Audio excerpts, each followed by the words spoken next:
Hello, bonjour à tous, bienvenue ce matin pour notre culte en ligne. Ce matin, on veut au travers de ces chants simplement louer notre Dieu, lui rendre la gloire. On veut chanter tout notre cœur.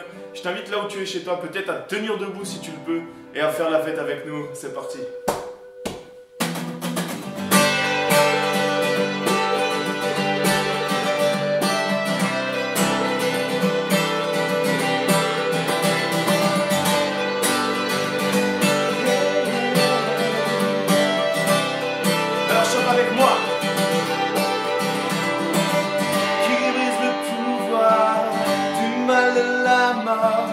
Qui aime d'un amour si puissant, si fort, c'est le roi du roi, il est le roi du roi.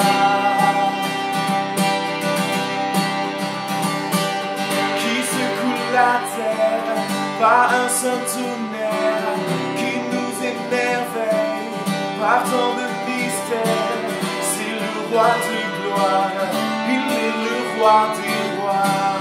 Alors déclare-le, quelle grâce incomparable, quel amour infini, que Dieu ait pris ma croix, que Dieu soit mort pour moi, tu l'as payé le prix, pour enfin je sois libre. Jésus, je te chante pour ce que tu as fait. Nous chantons pour ce que tu as fait, Seigneur.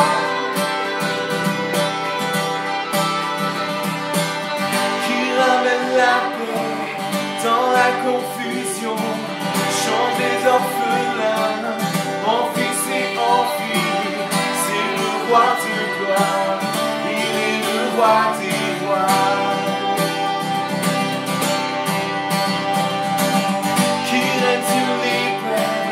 Dans la vérité, brille comme le soleil de tout son éclat.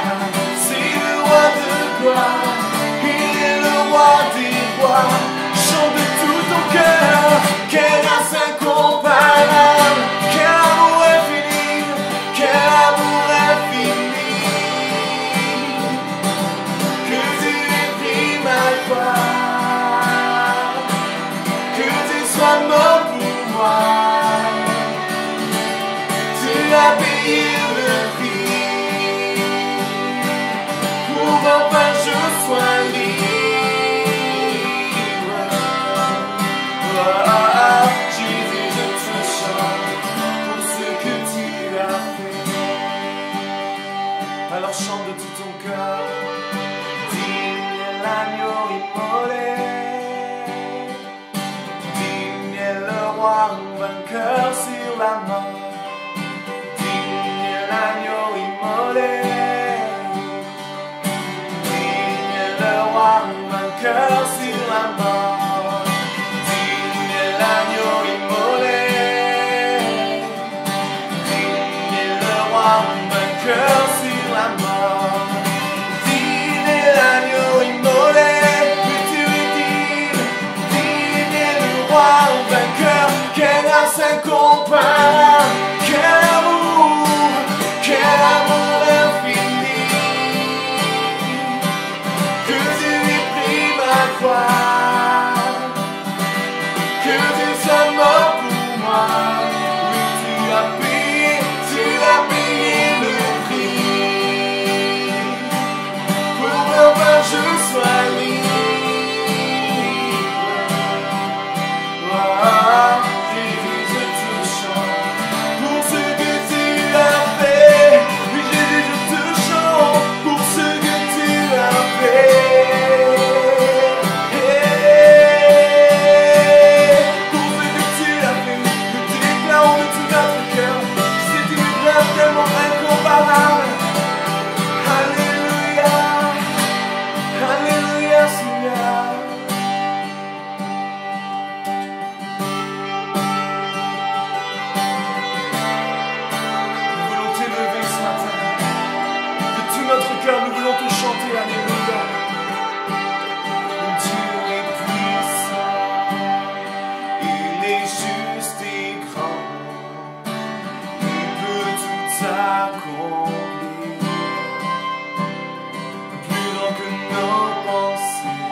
oui, mon Dieu est puissant.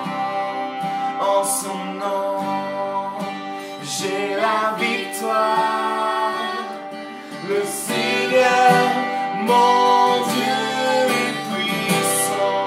Yeah. Tu es puissant, Seigneur. Nous voulons t'élever, Jésus.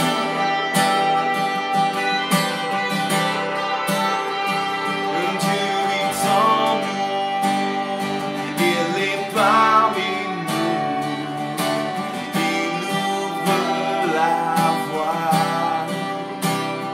Plus grand que nos attentes, plus grand que nos espoirs. Il a fait de grandes choses. Élevé, il a vaincu la mort. Oui, mon Dieu est puissant.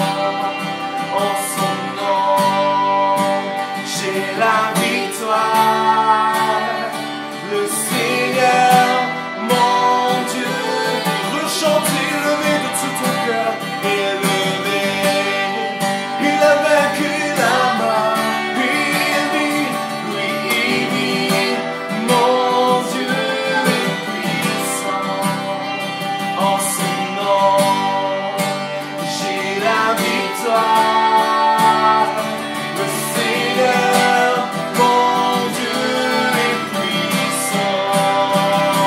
Dieu est ici, sa grâce nous conduit. Il ne s'éloigne jamais, il ne s'éloigne jamais. Dieu est pour nous, ses bras sont ouverts. Il nous tient dans sa main, il nous tient, le chant Dieu est ici. Dieu est ici, sa grâce nous conduit. Il nous tient, il ne s'éloigne jamais, il ne s'éloigne jamais. Dieu est pour nous, ses bras sont ouverts. Il nous tient dans sa main, il nous tient dans sa main. Élevé, il a vaincu la mort. Oui, mon Dieu est puissant. En son nom, j'ai la victoire. Le Seigneur, mon Dieu est puissant. Le Seigneur, mon Dieu est puissant. Encore une fois, le Seigneur, mon Dieu est puissant. Tu es puissant. Me voir ici, âme devant sa majesté. Seigneur, Seigneur, ta grâce m'a libéré. Me voir ici, sachant que je suis pécheur, mais couvert par le sang de l'agneau. Et j'ai trouvé le plus grand amour qu'on m'ait donné. Tu as offert ta vie par ce parfait sacrifice. Alors chantons une majesté ensemble. Oh majesté,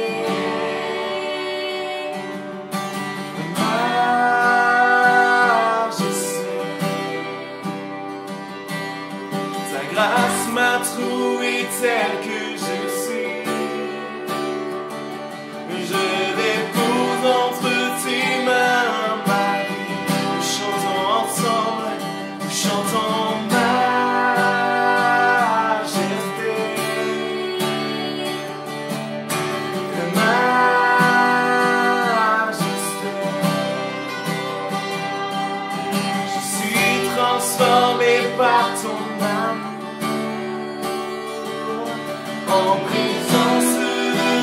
majesté. Me voici devant ce don d'amour. Pardonnez, ainsi je peux aimer. Je me tiens là, Seigneur, je me tiens là, sachant que tu m'as aimé, que tu m'as créé, Seigneur, et que ton feu m'a sanctifié. Et j'ai trouvé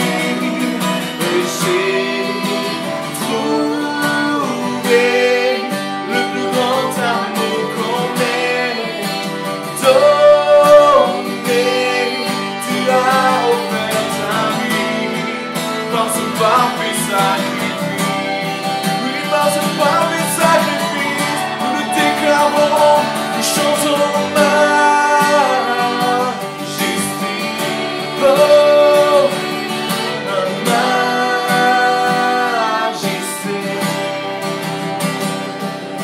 Ta grâce m'a trouvé tel que je suis.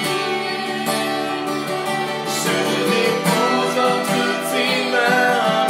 Nous chantons, nous déclarons ensemble, nous chantons majesté. Oh, majesté.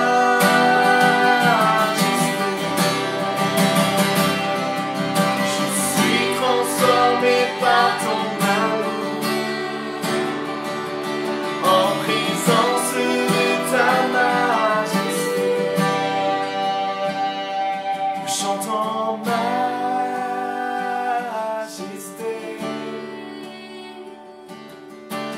majesté. Ta grâce, Seigneur, ta grâce m'a trouvé tel que je suis. Je dépose entre tes mains ma vie. Nous chantons de tout notre cœur, nous chantons majesté, majesté, Seigneur, toi, majesté, majesté. Ta grâce, je chante ta grâce m'a trouvé tel que je suis, Seigneur. Je l'épouse, je chante majesté, nous chantons majesté,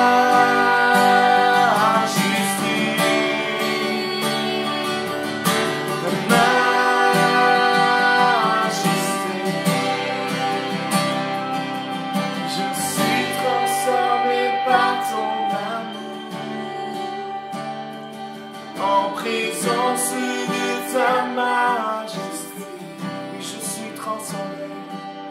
Je suis transformé par ton amour, en présence de ta majesté. Alléluia, Seigneur. Et ce matin, nous voulons simplement être reconnaissants. Reconnaissants parce que tu nous as aimés d'un amour infini. Reconnaissants parce que Jésus, tu es venu sur terre et tu as donné ta vie pour chacun d'entre nous. Alléluia. Nous te remercions ce matin, Jésus.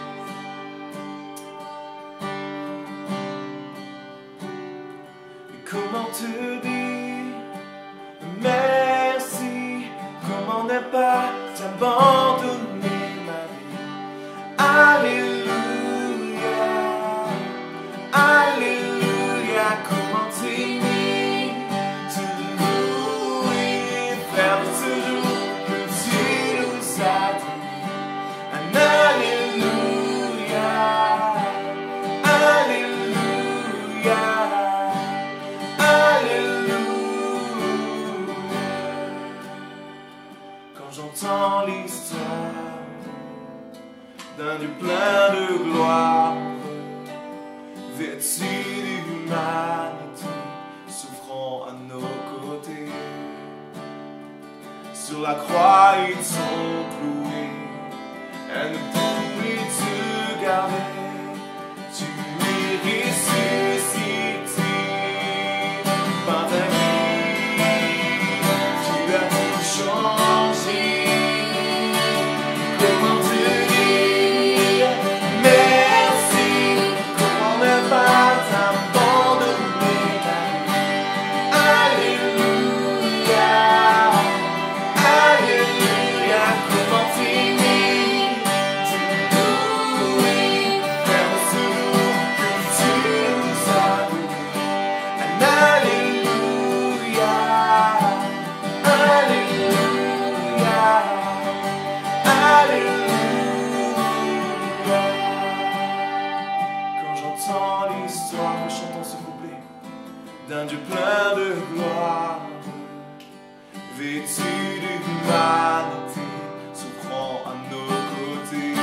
la croix ils t'ont cloué, sur la croix ils t'ont cloué.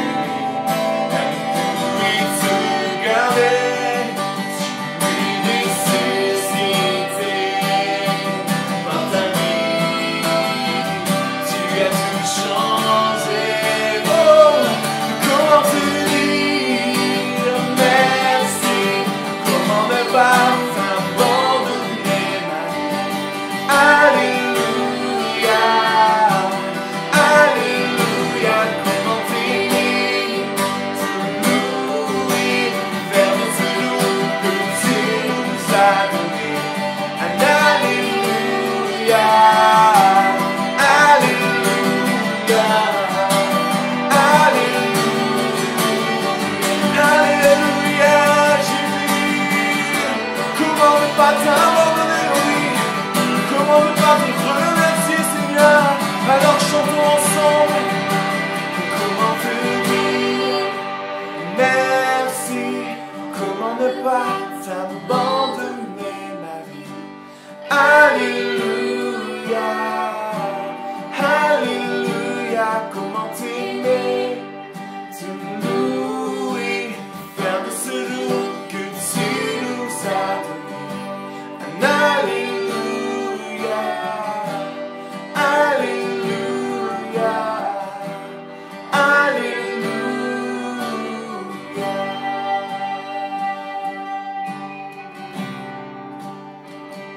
Alléluia, sois élevé, sois couronné ce matin, au milieu de nos louanges, au milieu de notre adoration. Chantons de tout notre cœur, Jésus soit le centre.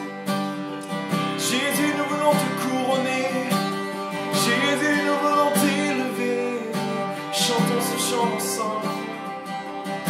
Jésus, nous te couronnons. Nous te proclamons. Présent au milieu de nous, nous t'élevons par nos chants. Oui, Jésus, nous te couronnons.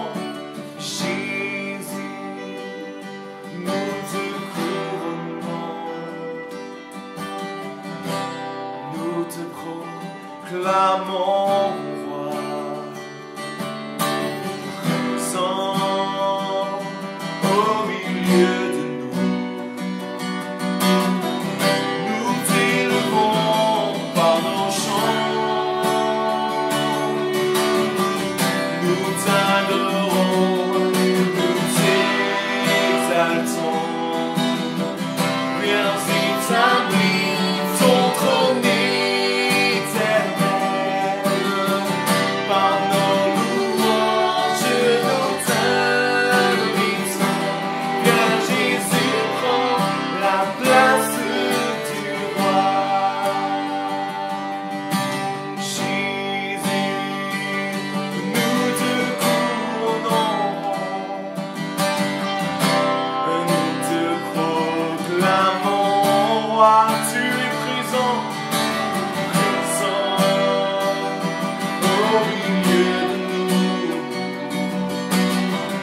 Nous t'élevons par nos chants et nous t'adorons ce matin. Nous t'adorons, nous t'exaltons. Viens établir ton trône éternel. Par nos louanges, nous t'invitons.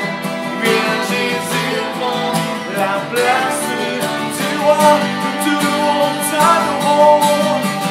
Nous t'adorons, nous t'exaltons.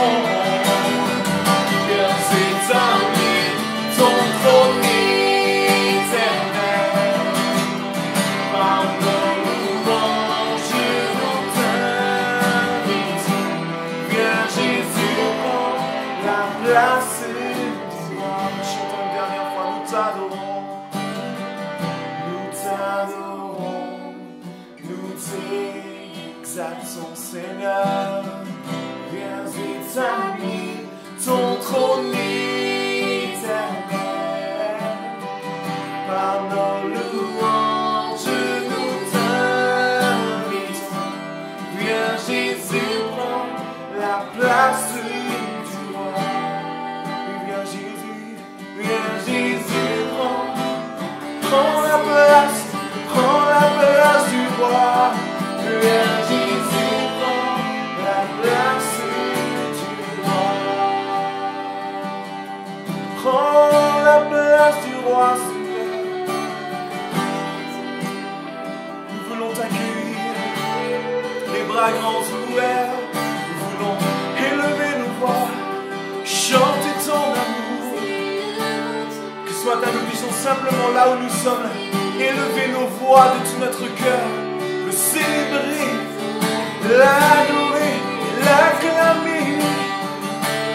Alléluia Jésus, c'est ton nom que nous glorifions, c'est ton nom que nous élevons, car ton nom a vaincu la mort, il a vaincu la mort. Alléluia Seigneur, quelle grâce. Comment ne pas te louer, comment ne pas te remercier, comment ne pas élever nos voix, Jésus. Et nous t'adorons ensemble, tu es majestueux Seigneur, tu es glorieux et digne de louange, digne d'être élevé. Tu es le roi des rois, Seigneur. Tu règnes en majesté sur tes enfants. Tu règnes en majesté dans nos cœurs. Oui, sois notre Seigneur et notre Sauveur, Jésus. Ce matin, c'est vers toi que nous élevons nos louanges, notre adoration, Seigneur.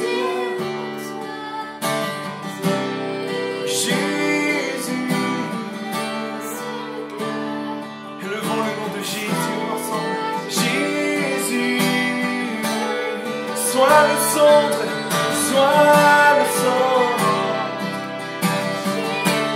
Jésus, sois le maître, sois le centre de nos vies. Notre âme soupire après toi, notre âme a soif de toi. Sois couronné, Jésus. Oh, oh.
C'est notre chant. Prends la place du roi. Prends la place du roi dans nos vies. Prends la place du roi dans notre société. Oh, que tu puisses être couronné. Couronné au milieu de nos louanges, au milieu de notre adoration, Seigneur. Et c'est une joie de pouvoir t'élever, Seigneur, parce que tu es là, tu es présent au milieu de nous, Père, comme le dit ta parole, la Bible. Alléluia. Seigneur, nous te prions ce matin de simplement toucher nos cœurs, de conduire vraiment ce message, Seigneur. Nous croyons que tu veux parler. Nous croyons que tu parles de différentes manières. Seigneur, et ce matin, nous te prions de parler à nos cœurs. Dans le nom de Jésus, nous te prions. Amen. Alors, bonjour à tous et à toutes. Bonjour. Ce matin, j'avais à cœur, c'est le cas de le dire, de vous parler d'un sujet qui m'a semblé important et approprié. Comment éviter d'avoir un cœur endurci? Parce que ça arrive. Sinon, le Seigneur ne nous aurait pas donné tant d'avertissements dans sa parole pour nous dire « n'endurcissez pas vos cœurs, n'endurcissez pas vos cœurs ». Donc je vais voir comment on peut endurcir son cœur, qu'est-ce qui se passe quand on a un cœur endurci, et puis surtout comment en sortir et comment éviter de l'avoir. Vous êtes d'accord? D'abord, je vais définir le cœur parce qu'il faut partir de là. La définition que je donnerai du cœur, c'est une partie de notre âme, de notre personnalité, la partie émotionnelle, la partie qui aime et qui croit. On n'aime pas avec la tête, on ne croit pas avec la tête. On aime avec le cœur et on croit avec le cœur. Donc, puisque le cœur, c'est la partie qui aime et qui croit, quand on a un cœur qui s'endurcit, c'est l'amour qui diminue et l'incrédulité qui grandit. Vous avez bien compris ça? Un symptôme de cœur qui s'endurcit, c'est quelqu'un dont on voit l'amour diminuer et l'incrédulité grandir. En revanche, un cœur tendre, c'est un cœur, ou un cœur qui s'attendrit, c'est un cœur dont l'amour augmente et dont l'incrédulité diminue. Maintenant, qu'est-ce qui cause l'endurcissement du cœur? Il y en a plusieurs causes. Je vais commencer par Marc, au chapitre 7, et au verset 6. C'est quand les pharisiens reprochent à Jésus de ne pas se laver les mains avant de manger. Ce n'était pas un signe de propreté, c'était un rite religieux. Donc Jésus leur dit, « Hypocrite, Ésaïe a bien prophétisé sur vous, ainsi qu'il est écrit, ce peuple m'honore des lèvres, mais son cœur est éloigné de moi. C'est en vain qu'il m'honore en donnant des préceptes qui sont des commandements d'hommes. » Donc la première des choses qui endurcit le cœur, c'est que on accepte des croyances dans notre cœur qui ne sont pas issues de la parole de Dieu, mais qui sont des traditions d'hommes. Chaque fois qu'on reçoit, qu'on accepte une tradition d'homme, ça endurcit notre cœur parce que ça le rend de plus en plus imperméable à la vérité de la parole. Ensuite, une deuxième cause d'endurcissement, c'est le fait de se laisser gagner par les soucis du monde. Et il y en a beaucoup de soucis dans le monde. Vous voyez ça par exemple dans la parabole du semeur. Je vais lire dans Matthieu 13, quand Jésus en parle.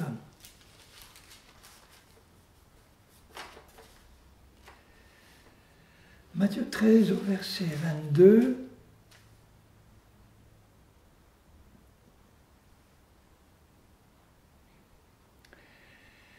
Vous vous rappelez que dans cette parabole, il parle de 4 états de notre cœur. Donc le cœur qui s'endurcit, ou les cœurs durs, correspondent à 3 de ces états. Et il y a un seul état d'un cœur tendre, c'est le dernier. Donc la première situation, c'est un cœur dur. dans lesquels la parole de Dieu ne s'enfonce pas et ne germe pas. Ce sont des cœurs qui ont été piétinés par les difficultés de la vie, les persécutions, les souffrances, les épreuves qui ont été mal vécues. Et le cœur est devenu dur, insensible. On s'est replié sur soi et on a laissé ces épreuves endurcir notre cœur. Et il y a une deuxième situation aussi, c'est la semence, la parole qui tombe dans des endroits pierreux, caillouteux.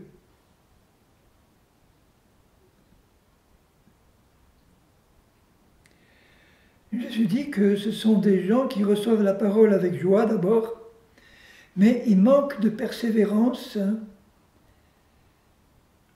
Et quand il y a une tribulation, une persécution à cause de la parole, ils chutent. Ensuite, il y a ceux qui ont reçu la semence parmi des épines. Ce sont ceux qui, en même temps que la bonne semence, ont reçu des mauvaises semences qui sont, selon Jésus, les soucis du siècle, les soucis de ce monde, la séduction des richesses, et puis Marc ajoute dans le passage de Marc 4 équivalent, l'invasion de toutes les convoitises du monde. Donc vous voyez les soucis de ce monde, les convoitises de ce monde, l'appât de l'argent, l'appât des biens de ce monde, le souci des richesses de ce monde. Tout ça, ce sont des choses que les gens de ce monde recherchent. Et si un enfant de Dieu recherche les mêmes choses, son cœur s'endurcit peu à peu et il devient de plus en plus insensible au Saint-Esprit et à la parole de Dieu. Et enfin, il y a une autre cause d'endurcissement dans Hébreux 3, au verset 13. Paul, je crois que c'est Paul qui a écrit Hébreux, enfin en tout cas l'auteur dit ceci. Hébreux 3, verset 13. Exhortez-vous les uns les autres chaque jour, aussi longtemps qu'on peut dire aujourd'hui. Exhortez-vous à quoi? À rester attaché au Seigneur et à sa parole, afin qu'aucun de vous ne s'endurcisse par la séduction du péché. Donc ceux qui sont séduits par le péché, attirés par le péché, qui tombent dans le péché sans se repentir, endurcissent leur cœur. Donc je fais un petit résumé des causes principales. La réception dans notre cœur d'autre chose que la parole de Dieu, les traditions humaines, les fausses doctrines, les soucis de ce monde, la séduction des richesses, l'invasion des autres convoitises, la recherche des plaisirs de cette vie et la séduction du péché, tout ça endurcit le cœur. Quelles sont les conséquences quand on a le cœur endurci? Quand on a le cœur endurci, on est moins sensible à l'action du Saint-Esprit et c'est grave. Le Saint-Esprit continue à nous parler tout le temps. Mais un chrétien qui a endurci son cœur, il n'entend plus la voix du Saint-Esprit, ou il l'entend tellement faiblement qu'il n'y fait plus attention comme il le devrait. Et si on n'entend plus la voix du Saint-Esprit, qu'est-ce qu'on va suivre? La voix du malin, les séductions du malin. Et comme le malin est un menteur et un rebelle, on va recevoir de plus en plus l'esprit du malin, c'est-à-dire la rébellion, la désobéissance, les murmures, comme les Hébreux dans le désert qui avaient le cœur endurci par 430 ans de captivité dans un pays païen. Ils étaient rebelles et désobéissants, incrédules, incapables de comprendre même la parole, ou quand ils l'ont comprise et entendue sur le mont Sinaï, ça s'est traduit par un refus d'obéir. voyez que c'est grave d'avoir le cœur endurci. J'espère que ce n'est pas la situation de quiconque ici.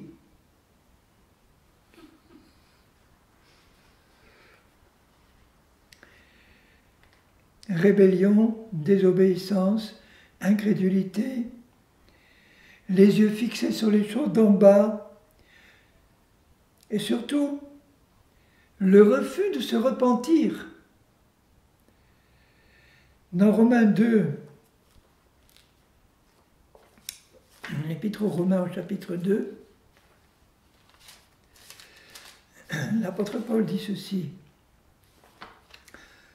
au verset 5, au verset 4 d'abord. Romains 2, 4. Méprises-tu les richesses de la bonté de Dieu, de sa patience, de sa longanimité, qui est une forme de patience aussi, ne reconnaissant pas, vous voyez, il y en a qui ne se rendent pas compte que la bonté de Dieu te pousse à la repentance. Mais pardon, ton endurcissement, sous-entendu du cœur, et par ton cœur impénitent, un cœur qui refuse de se repentir, tu t'amasses un trésor de colère pour le jour de la colère et de la manifestation du juste jugement de Dieu. Nous savons que le jour de la colère, c'est le temps de l'Apocalypse. Là, Paul parle à des chrétiens. Vous voyez qu'un cœur endurci risque de nous faire rater l'enlèvement, rentrer dans le temps de l'Apocalypse et de la colère de Dieu, ce que Dieu voudrait éviter pour nous, puisque sa bonté nous pousse constamment à nous repentir. Alors plutôt que d'amasser, même sans nous en rendre compte, d'un capital de colère qui viendra s'abattre sur nous si nous ne sommes pas enlevés et que nous devons entrer dans la tribulation, écoutons plutôt ce que le Seigneur nous dit là. La bonté de Dieu nous pousse à la repentance. Un chrétien qui a le cœur qui s'endurcit, l'Esprit de Dieu est constamment sur lui, derrière lui, en lui, pour dans sa bonté le pousser à se repentir. Parce que celui qui a le cœur endurci, il ne s'en rend pas compte. Justement parce qu'il a le cœur endurci. Alors donc, qu'est-ce qu'il faut faire dans ce cas-là? Si le Seigneur, dans sa bonté, nous travaille en permanence pour nous attirer à la repentance, et si on a le cœur endurci et qu'on ne s'en rend pas compte, on devrait régulièrement, en permanence, faire un petit examen de conscience devant Dieu. Parce que je suis sûr que chacun de nous, on a au moins une petite partie de notre cœur qui est endurcie. Peut-être pas tout, mais une partie de notre cœur qui est endurcie. Une partie qui est incrédule et qui résiste à Dieu.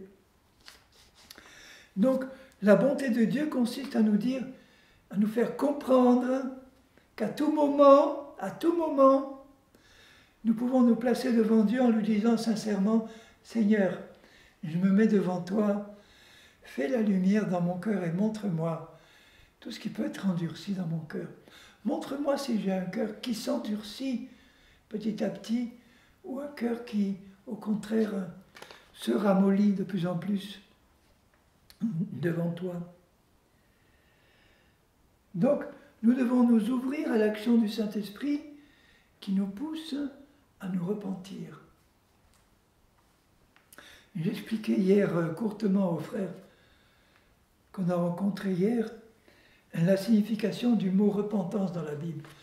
Dans la Bible, le mot repentance ne veut pas dire tristesse, abondance de larmes. Ça veut dire le plus simplement du monde, changer complètement de manière de penser. Métanoïa, en grec, qui est traduit par repentance. Métanoïa, ça veut dire méta, méta qui peut dire soit après coup, ou bien complètement différent. noia, penser. Rappelez-vous le mot métamorphose. Métamorphose, ça veut dire changer complètement d'état. On passe de l'état de larve à l'état de beau papillon. Métanoïa, on change complètement de manière de penser, puisque ce sont les pensées du monde, les pensées de Satan que nous avions reçues et qui ont endurci notre cœur, les traditions des hommes qui sont inspirées par Satan. Quand nous nous repentons, nous nous plaçons devant Dieu en disant « Seigneur, je veux faire une revue de mes pensées ou de mes doctrines, puisque la doctrine c'est une pensée, un ensemble de pensées organisées. Je vais mettre devant toi pour me laisser conduire par ton Saint-Esprit aux remises en question nécessaires de ce que j'ai planté dans mon cœur. Les choses qui ont endurci mon cœur, ce sont des choses qui ne sont pas conformes à la parole que j'ai acceptées comme vraies dans mon cœur. C'est pour ça que j'ai cru en ces choses-là. Le cœur, c'est la partie de notre âme qui aime et qui croit. Un cœur endurci a cru à des mensonges, des traditions d'hommes. Donc la bonne manière de me repentir, c'est pas seulement de me mettre devant Dieu en pleurant, en disant « Seigneur, bon, ok, d'accord, j'ai rien contre le fait de pleurer et d'être attristé, c'est très bon quand ça vient de Dieu. Mais ça doit être suivi par un changement de manière de penser. C'est pas la peine de prier, de pleurer, je veux dire, et puis de recommencer à penser la même chose. Donc pleure un bon coup, tu en as besoin, et puis ensuite mets-toi devant Dieu en disant « Seigneur, je me laisse conduire par ton esprit dans ta lumière qui va mettre en lumière tout ce qu'il y a de faux dans mon cœur et qui l'a endurci. Et je suis décidé maintenant à te laisser agir pour m'aider à remettre dans mon cœur toutes les choses qui viennent de ta parole et de ton esprit. » C'est ça la vraie repentance. Je vais associer cette démarche à la prière. Déjà quand je dis à Dieu, Seigneur, fais la lumière en moi et montre-moi ce qui est endurci et montre-moi ce que je dois mettre dans mon cœur comme parole véritable de Dieu, je prie déjà là. Mais je vous suggère de faire la prière de Paul qui conseille aux Éphésiens de faire, je vais vous la lire. Vous l'avez sûrement lu déjà, plusieurs fois même, mais c'est pas mauvais d'y revenir parce que si Paul suggère aux Éphésiens de faire cette prière, il nous le suggère à nous. Il la faisait lui-même pour lui. Et quelle est cette prière? Donc lui prie pour les Éphésiens, nous pouvons prier nous-mêmes pour nous et pour les frères et sœurs que nous réalisons qu'il y a des frères et sœurs qui ont un cœur endurci. Un cœur endurci, c'est un cœur charnel, un cœur qui est plus motivé par exemple par les valeurs du monde, l'intellectualisme, la théologie humaine ou religieuse. Tout ça c'est charnel. Et tout ça, ça endurcit le cœur, mais un chrétien qui a reçu dans son cœur des doctrines qui lui ont semblé bonnes, de la théologie humaine, des traditions, des bonnes, entre guillemets, traditions humaines, il ne se rend pas compte que c'est mauvais. Mais en faisant cette prière-là que Paul fait pour les Éphésiens et qui fait pour lui-même, ou pour les frères et sœurs que nous devons faire pour les frères et sœurs qui ont le cœur endurci, nous nous en rendons compte, mais eux ne s'en rendent pas compte. Alors faisons cette prière.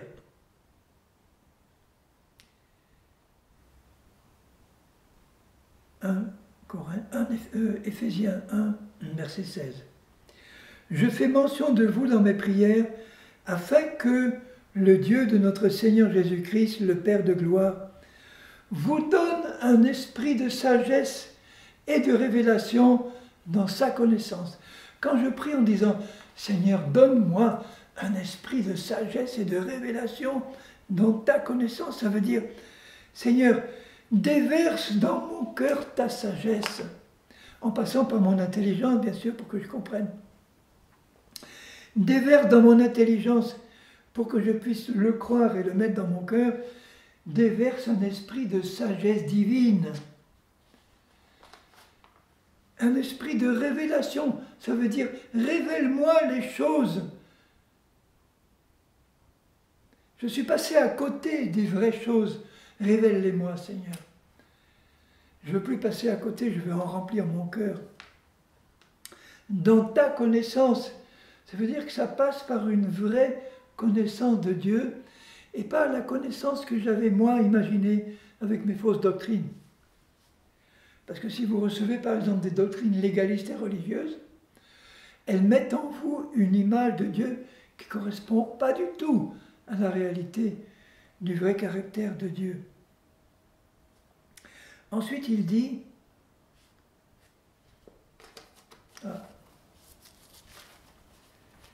j'ai perdu la page, j'y reviens.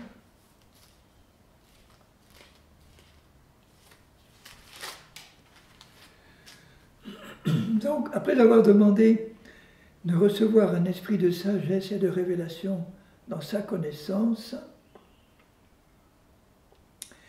il demande dans la prière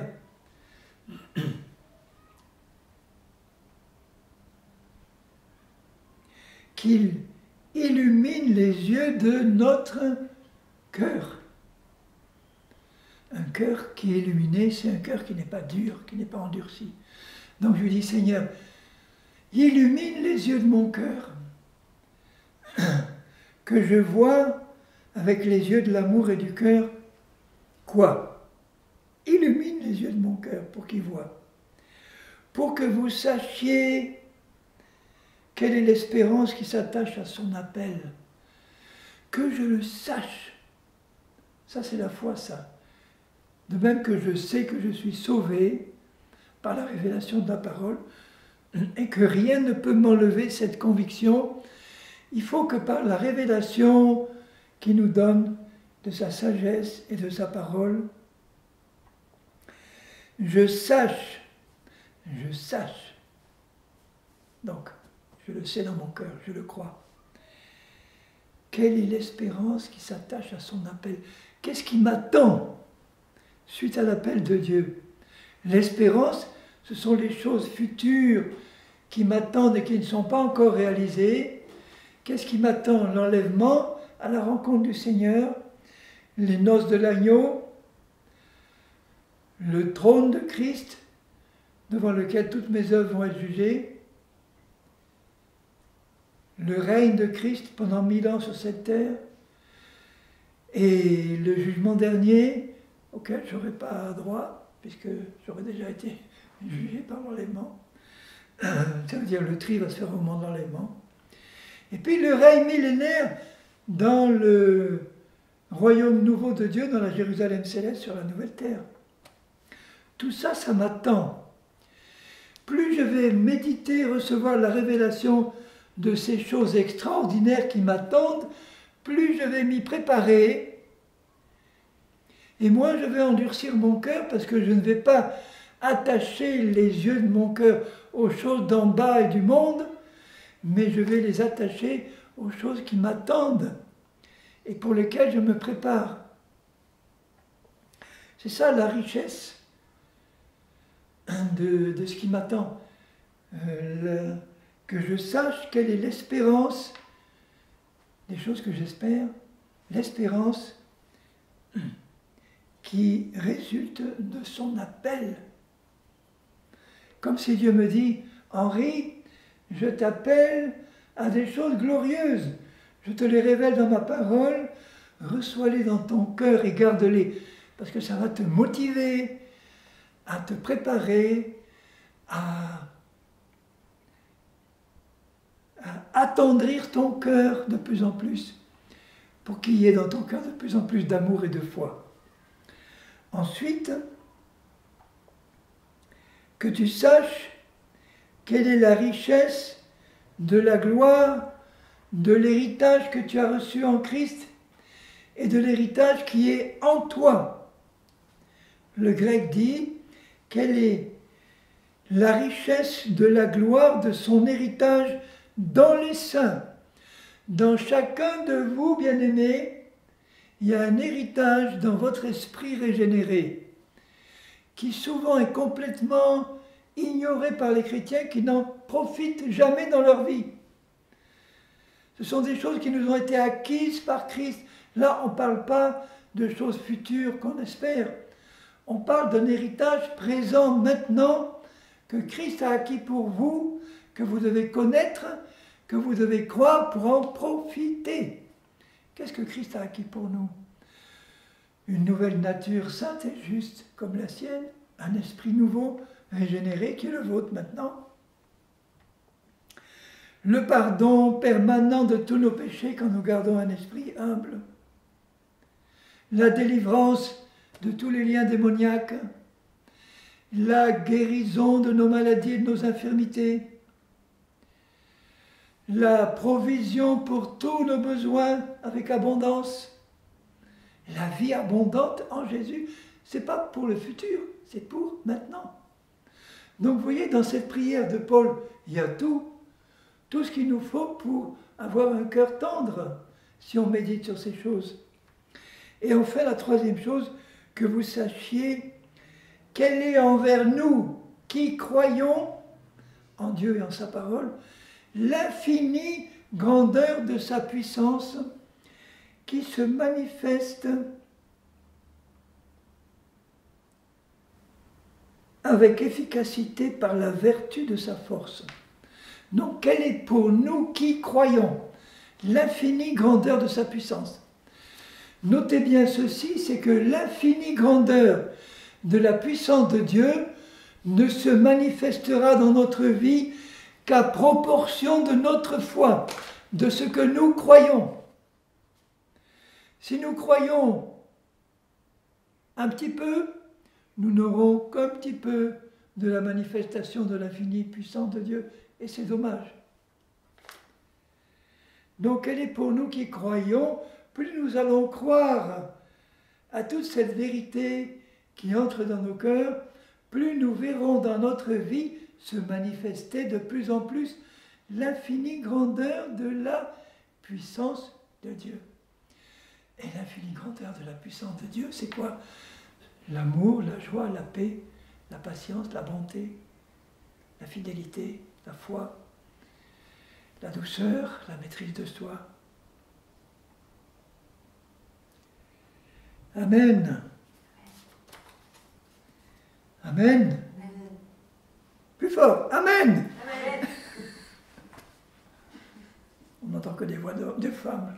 Il y a pourtant de nombreux hommes qui m'écoutent. Donc, je terminerai par un petit verset. Oui, ça va. Un petit verset dans Actes 16, au verset 14. Un petit verset très intéressant. Actes 16, c'est quand Paul et Silas, au cours de leur deuxième voyage missionnaire, arrivent dans une ville qui s'appelait Troas, en Macédoine. Et là, ils vont, le jour du sabbat, près d'une rivière, dans un lieu où il y avait un lieu de prière. Il n'est pas dit que c'était un lieu de prière juif, parce que les juifs ne priaient pas près des rivières, ils priaient dans la synagogue, et à des moments précis.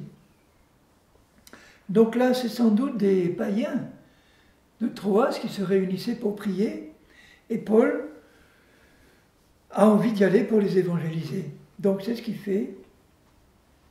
Il voit là un groupe de femmes qui étaient réunies. Nous nous assîmes et nous parlâmes aux femmes qui étaient réunies. Et quand Paul parlait à ces femmes, ce n'était pas pour tchatcher sur la dernière mode ou sur le climat. Il leur parlait de l'évangile et du Seigneur. Il leur parlait de la bonne nouvelle de l'évangile. L'une d'elles, nommée Lydie, marchande de pourpre, de la ville de Thyatire, qui était en Asie mineure, en Turquie actuelle, était une femme craignant Dieu. Vous vous rappelez que Corneille était un païen qui craignait Dieu aussi. Il ne le connaissait pas, mais il craignait Dieu. Une femme qui craignait Dieu et elle écoutait. Donc, est-ce qu'un chrétien peut avoir la crainte de Dieu dans sa vie? Il doit l'avoir. C'est-à-dire le respect de Dieu et de sa parole. Et un chrétien doit s'habituer à écouter Dieu et sa parole, oui. Si une païenne comme Lydie pouvait craindre Dieu et écouter, à plus forte raison, nous, chrétiens, nous devons craindre Dieu en permanence, avoir un respect pour lui et l'écouter. L'écouter. Un chrétien qui a le cœur endurci doit écouter Dieu. Donc, qu'est-ce qui s'est passé à ce moment-là? Le Seigneur lui ouvrit le cœur pour qu'elle soit attentive et donc qu'elle comprenne ce que disait Paul.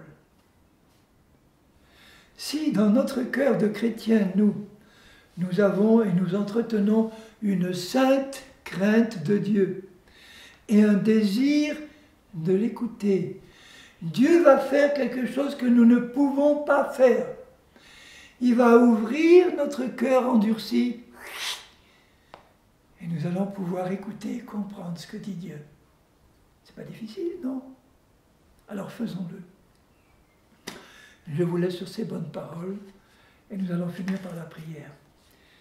Seigneur, tu sais toi-même que si certains de tes enfants ont un cœur endurci, c'est qu'ils ont écouté la voix du malin, du menteur, qu'ils ont laissé rentrer dans leur cœur des mensonges, des traditions humaines, qui se sont laissés attirer par les choses du monde, du péché, des convoitises de ce monde, l'attrait des richesses, l'attrait des plaisirs de ce monde et de cette vie.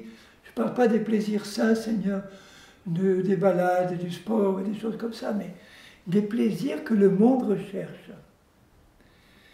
Seigneur, si ça a été le cas pour nous, pour moi-même, et si tu vois qu'il y a encore dans notre cœur de l'endurcissement quelque part, je sais, Seigneur, que ta bonté nous pousse à la repentance. Alors nous nous mettons devant toi, Seigneur, humblement, dans la crainte de ton saint nom, et nous te prions, Seigneur, parce que nous voulons écouter ta voix et écouter ta parole.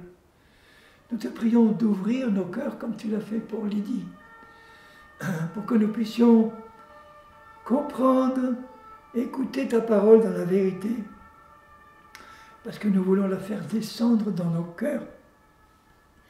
Et nous savons, Seigneur, que plus nos cœurs seront remplis de ta vérité, plus ils seront tendres et disposés à croire en la vérité et à t'obéir. Alors merci de le faire, Seigneur, pour chacun de nous ici, parce que je crois que nous sommes tous concernés. Et merci pour l'action de ton esprit qui nous pousse à la repentance et à la foi en la vérité qui est Jésus et ta parole. Au nom de Jésus, merci Seigneur. Amen. Amen. Je viens te dire, Seigneur, que tu es mon bonheur. Je viens t'offrir ma vie. Oui, à toi, Jésus-Christ, redis, je viens t'offrir, Seigneur, ce que j'ai de meilleur. Je viens t'offrir ma vie. Oui, à toi, Jésus-Christ, même si je suis fragile, même si c'est difficile,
chanterai Dieu, mon essentiel.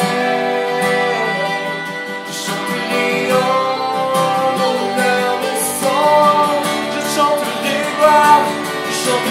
gloire à l'éternel. Je chanterai louange à son nom. Je chanterai Dieu, mon essentiel. Je chanterai en l'honneur de son nom. Toute ma vie, je redirai que tu as donné ta vie.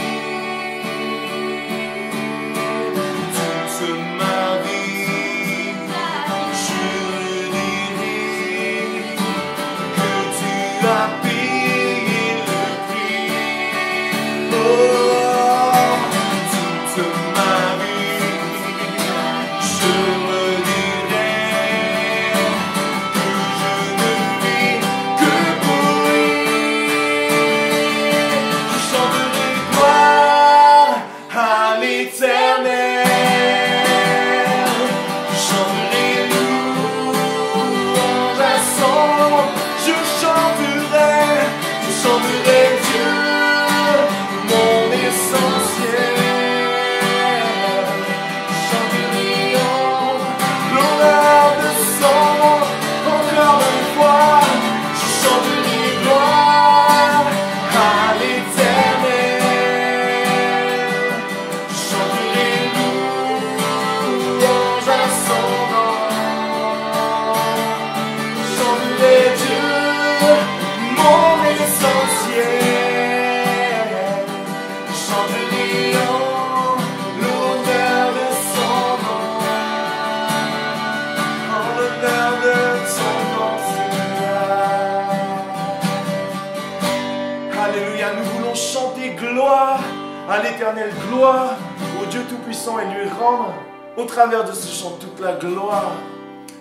Vraiment, ce que ce matin, ces mots que nous avons entendus puissent résonner dans notre cœur, que nous puissions simplement le rechercher jour après jour.